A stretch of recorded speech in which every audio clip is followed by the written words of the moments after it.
Green Bay at San Francisco, a 7 seed versus a 1 seed. Who are you taking in this game? Well, there's no doubt, from an objective standpoint, I have to be taking the Niners. And again, though, like I'm always going to disclaim, I'm not saying the Packers stand no chance.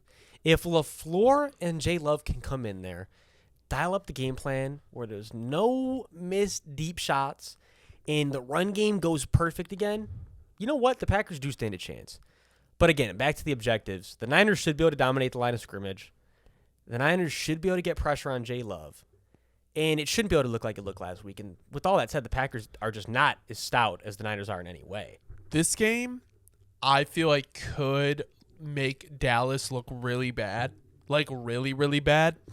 Because the score was 48-32 in that Green Bay-Dallas game, but that was not like the actual score. It was a lot of garbage time. Dak had 403 yards, 3 touchdowns. Jordan Love has 272 yards, 3 touchdowns, 0 sacks, 0 interceptions. Dak took 4 sacks and threw 2 interceptions. Like, Jordan Love was by far and away the better quarterback in this game. And it just showed, like, they were outcoached. They were outcoached, outperformed. The Cowboys, the lights were too bright. And Donald Trump meme incoming. Literally, like, save us, Donald Trump. Please save us, Donald Trump. That is what, like, Jerry Jones need to be doing. Like, please save me, Bill Belichick. Please save me a better coach than what Mike McCarthy is doing right now. And oh, I have so many things we're gonna get into in a sec. You just reminded me too. Here's my thing. I don't really know what to say outside of the Cowboys, but outside of this, is just like, I feel like with this team that you have right now, unless you get like the most top tier coach, I don't really know like what other thing you do with this team. Like, you've loaded up the roster, you've tried different coaches, you are constantly losing in the first round of the playoffs. Like, doesn't matter if you win your division. Like, realistically, like, what do you do with this team? They didn't lose at home all year. Like, what the fuck? It's literally like a joke. Yeah. So it's like, until this game, obviously. And it's like, if the Packers get shit pumped by the 49ers, I think it is just so much more evident on like how far away the Cowboys actually were from being like a Super Bowl contender. Well, here's the question I want to raise to you, bro, because this is what you got me thinking about here. Genuinely, has the writing ever been on the wall more for what a coach's tenure was going to look like than Mike McCarthy? Because I'll remind everybody, I don't know, I think a lot of people forget about this, but I swear it goes through my head like every fucking day for whatever reason, like clockwork. I don't know why. It's like some glitch in the simulation. Anyways, anyone else remember the press conference where Mike McCarthy got hired? And he was asked about like the film that he watched, and he straight up admitted he was I didn't watch any film. Out. Yeah. Like, he wasn't kidding.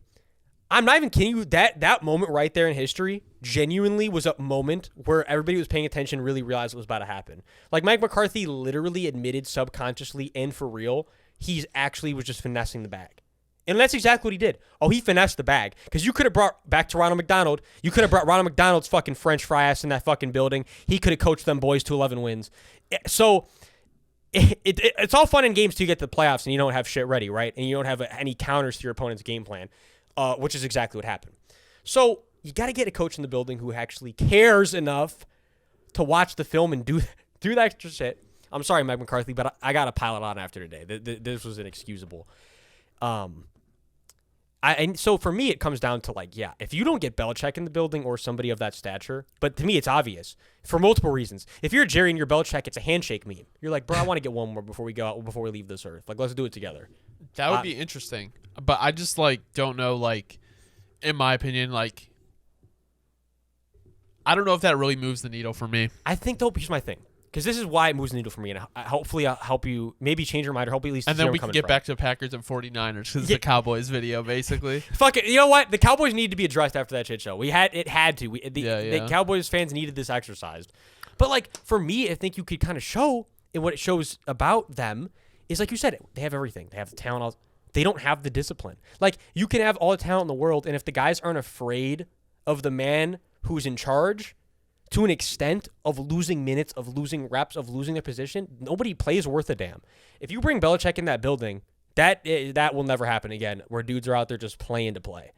Every snap, dudes will know what's on the line if you bring Belichick in the building, which is something you definitely didn't have over the last 2-3 years. That is fair. All right, back to the Packers 49ers. I think my thing is like if you look at all the teams that lost this week, okay, we lose. You see Cleveland lose. You see Miami lose. You see Dallas lose. Like 3 of these teams, the better quarterback won the game, regardless of the roster and team. Same thing with, I mean, even Tampa Bay, Philly. You could argue that Baker Mayfield's been a better quarterback than Jalen Hurts this year. Oh, I'm saying it. Buffalo, the only game where it was different was Detroit and the Rams. And my thing is like that was a close enough game where it was like that thing is kind of a moot point. If Brock Purdy throws this game and the lights are too bright, the idea of building a super team around like a good enough quarterback, the idea is dead.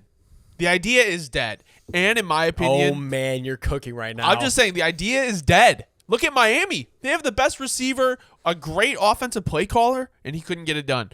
Now, okay, so here's my thing. The 49ers should obviously win this game. Like, it's very obvious that it's actually about an 80% chance, literally.